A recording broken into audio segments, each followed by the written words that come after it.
Aula ala ma qalahu Syarif Al-Allamah fi Hasyiah Sughra. Hasyiah Sughra ni adalah hasyiah syarah Syamsiah beliau.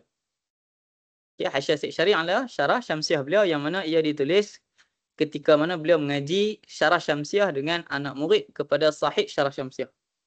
Syarah Syamsiah sahib dia Qutubuddin Ar-Razi. Anak murid dia ialah Mir Mubarak Shah yang nazil duduk di Mesir.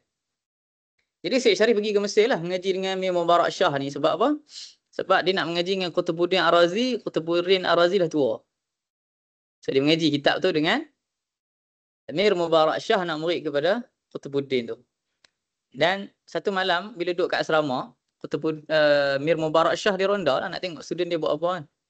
Main dekat satu bilik ni dengar macam tengah berdebat. Fa'in qulta qultu, fa'in qulta qultu. Tengok malam-malam berdebat ni dia nak selak nak tengok apa jadi kan. Selak-selak tengok-tengok lah Syekh Syarif duduk seorang-seorang je. Tapi dia tengah berdebat dengan takrir dia.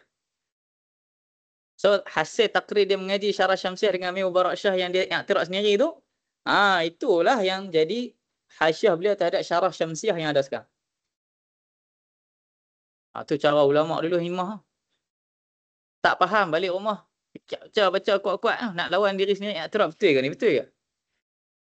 Kita balik-balik rasa susah update story status lah. Biar susah mengaji ilmu dunia ni. Lemah orang kita nak. Lama dulu macam tu.